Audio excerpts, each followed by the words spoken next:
कभी आपने सोचा है दूध से दही कैसे बनाई जाती है, या फिर जो हमारे अल्कोहलिक बेवरेज हैं, बियर हैं, शैंपेन हैं, उनको कैसे बनाया जाता है। ये बनाया जाता है हमारा फर्मेंटेशन या किण्वन की प्रोसेस के द्वारा, और आज हम इसी को कवर करने वाले हैं। आप देखना चालू कर चुके हैं नीति का स्टडी पॉइंट, और मैं हूँ नीति। ऑल लिविंग ऑर्गेनिज्म जो है उनको यहाँ पे एनर्जी की रिक्वायरमेंट होती है, ताकि वो अपना सेल्यूलर फंक्शन जो है उसको कर पाए। और ये जो एनर्जी है वो यहाँ पे रेस्पिरेशन की प्रोसेस के द्वारा हमें मिलती है। अगर इंसानों की बात करते हैं तो यहाँ पे जो कुछ भी हम खाते हैं वो अंदर जाके डाइजेस्ट होता है, और आगे यहाँ पे सेल के अंदर रेस्पिरेशन की प्रोसेस होगी, जिससे कि एटीपी बनता है या फिर एनर्जी बनता है। और इस एनर्जी का यूज हम अपने दैनिक जीवन में करते हैं। अगर आप कोई काम कर रहे हैं तो आपको एनर्जी की रिक्वायरमेंट पड़ेगी, और इस एनर्जी की जो बनने की प्रोसेस है उसे कहा जाता है रेस्पिरेशन। तो यहाँ पे अगर आप देखेंगे तो मोस्ट ऑफ द जो एनिमल हैं उनमें यहाँ पे रेस्पिरेशन की जो प्रोसेस होती है वो ऑक्सीजन की प्रेजेंस में होती है, और इसे यहाँ पे एरोबिकली कहा जाता है। ऑक्सीजन की प्रेजेंस में अगर रेस्पिरेशन या एनर्जी बनने की जो प्रोसेस है वो कंप्लीट हो तो इसे यहाँ पे एरोबिक रेस्पिरेशन कहा जाता है। इसके अपोजिट अगर हमारा जो एनर्जी है उसका प्रोडक्शन यहाँ पे ऑक्सीजन के अब्सेंस में हो तो इसे यहाँ पे एनारोबिक कहा जाएगा। मतलब कि ऑक्सीजन यहाँ पे नहीं है फिर भी एनर्जी बन रही है। और यहाँ पे अगर आप देखेंगे तो हमारे जो माइक्रो ऑर्गेनिज्म हैं जैसे कि बैक्टीरिया और ईस्ट, इसी प्रोसेस के द्वारा यहाँ पे हमारा जो एनर्जी है उसको बनाते हैं। ये जो बैक्टीरिया ईस्ट होते हैं वो ऑक्सीजन के अब्सेंस में ही अपना जो एनर्जी है उसको बना लेते हैं, और इसी से रिलेटेड होता है हमारा फर्मेंटेशन की प्रोसेस या क्रिया। यहाँ पे फर्मेंटेशन क्या होता है? फर्मेंटेशन जो है वो एक मेटाबॉलिक प्रोसेस है जो कि माइक्रो ऑर्गेनिज्म जैसे कि मैंने बताया बैक्टीरिया ईस्ट के द्वारा होता है, और इसमें स्टार्च और शुगर को अल्कोहल में बदला जाता है और एनर्जी भी इसमें रिलीज होती है। अगर देखें फर्मेंटेशन का जो साइंस है उसे क्या कहा जाता है, तो इसे कहा जाता है zymology. Process of fermentation. Fermentation की प्रोसेस एक एनाएरोबिक बायोकेमिकल प्रोसेस है जिसकी शुरुआत होती है हमारे स्टार्च या ग्लूकोज से। ग्लूकोज या स्टार्च से यहाँ पे पायरुविक एसिड बनता है, और इस प्रोसेस को कहा जाता है ग्लाइकोलाइसिस। अब यहाँ पे हमारा जो स्टार्च और ग्लूकोज है उससे पायरुविक एसिड बना जिसे कहा गया ग्लाइकोलाइसिस।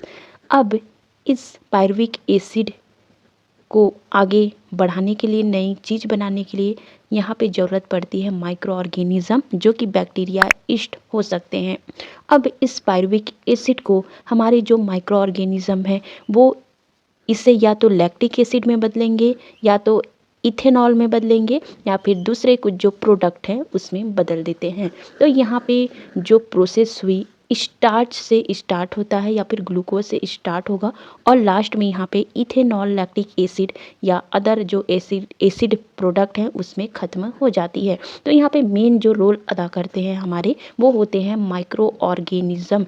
इसीलिए माइक्रो ऑर्गेनिज्म हमारे लिए हानिकारक होने के साथ साथ बहुत ही हेल्पफुल होते हैं, क्योंकि इन्हीं के द्वारा फर्मेंटेशन कराया जाता है और नई नई चीज़ें जो हैं, खाने की चीज़ें हैं, जैसे कि दूध से दही बनाना हो गया, बियर बनाना हो गया, चीज़ बनाना हो गया, ये सब बनाई जाती है।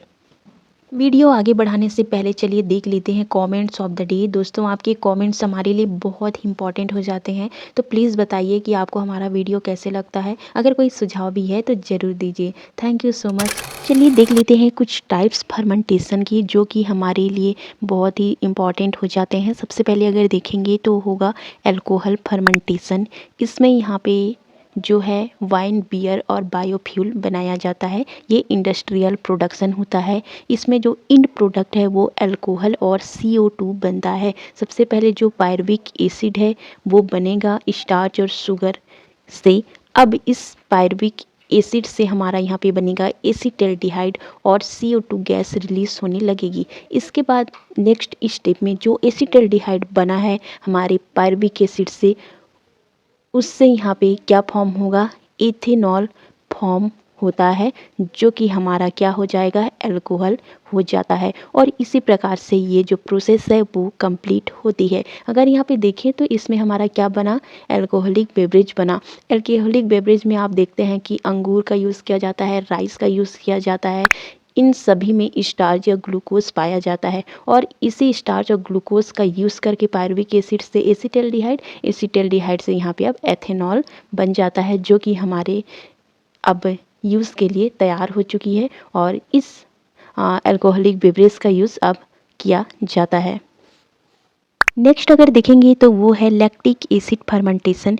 इस प्रोसेस में मिल्क में जो प्रेजेंट होता है ग्लूकोज, उसको यहाँ पे हमारी जो बैक्टीरिया हैं वो लैक्टिक एसिड में बदल देते हैं और दूध से दही का निर्माण हो जाता है। इसमें सबसे पहले मिल्क में जो ग्लूकोज प्रेजेंट होता है वो ग्लाइकोलाइसिस के द्वारा पायरुवेट में बदलता है। अब यहाँ पे जो हमारा पायरुवेट है उसको बैक्टीरिया के द्वारा लैक्टिक एसिड में बदल दिया जाता है। और ये जो लैक्टिक एसिड है वही अब कर्ड के रूप में जाना जाता है या दही के रूप में जाना जाता है। इस प्रोसेस में हमें दूध से दही जो है वो मिल चुकी है और इसे यहाँ पे लैक्टिक एसिड फर्मेंटेशन कहा जाता है। Advantage of fermentation. फर्मेंटेशन से हमें कौन कौन से एडवांटेज या फ़ायदे होते हैं, यहाँ पे जो हमने डिस्कस किया उसमें आपने जान ही लिया होगा। दूध से दही बन जाता है, बियर बन जाता है, साथ ही साथ योगर्ट भी जो है, जो कि एक डेयरी प्रोडक्ट है, वो भी बन जाता है। पिकल जो है या फिर अचार भी है, वो उसमें भी फर्मेंटेशन की प्रोसेस होती है। ब्रेड भी इसी से बनाया जाता है। इडली जो कि बहुत ही लोगों को पसंद आती है, नाश्ते के तौर पे ब्रेकफास्ट में ये लेते हैं। इडली भी फर्मेंटेशन की प्रोसेस में यहाँ पे फर्मेंटेशन की प्रोसेस से बनाया जाता है। इडली के लिए जो चावल और उड़द यूज़ किया जाता है उसको कुछ दिन के लिए ऐसे ही रखा जाता है, जिसमें कि यहाँ पे फर्मेंटेशन की प्रोसेस होती है और आगे चल के यहाँ पे इसे इडली बनाया जाता है। यहाँ पे जो हमारे फर्मेंटेशन की प्रोसेस से बने हुए फूड होते हैं वो बहुत ही न्यूट्रिशियस होते हैं, डाइजेस्टिबल होते हैं और फ्लेवर्डफुल भी होते हैं। अगर यहाँ पे आप फिर से देखेंगे इडली के बारे में तो ये बहुत ही फ्लेवर्ड वाला होता है और बहुत ही अच्छा नाश्ता है। अगर आप इसको नाश्ते के तौर पे करते हैं तो इससे कोई आपको बॉडी में साइड इफ़ेक्ट नहीं दिखाई पड़ेंगे, क्योंकि ये फर्मेंटेशन से बनता है। साथ ही साथ अगर आप इडली की बात करेंगे तो ये इजीली डाइजेस्ट भी हो जाता है। अगर और देखेंगे तो ये हमारे जो इंटेस्टाइनल बैक्टीरिया हैं उसको हेल्प करते हैं डाइजेशन इम्प्रूव करने में। साथ ही साथ ये जो फर्मेंटेड वाले फूड होते हैं उनमें एंटी कैंसर इफेक्ट भी पाया जाता है। ये हमारे इम्यून सिस्टम को भी मजबूत बनाते हैं। दोस्तों आज का हमारा वीडियो इतना ही। इससे रिलेटेड एक क्वेश्चन देखते हैं। दूध से दही का निर्माण जो होता है वो किस फर्मेंटेशन के अंतर्गत आता है? ऑप्शन है लैक्टिक एसिड फर्मेंटेशन, और सेकेंड हो जाएगा हमारा एथेनॉल फर्मेंटेशन, तीसरा है butyric acid fermentation. Answer comment करके दीजिए, ज़रूरी दीजिएगा। वीडियो अच्छा लगा होगा तो प्लीज़ लाइक कर दीजिएगा, चैनल सब्सक्राइब कर दीजिएगा। Thank you so much for watching.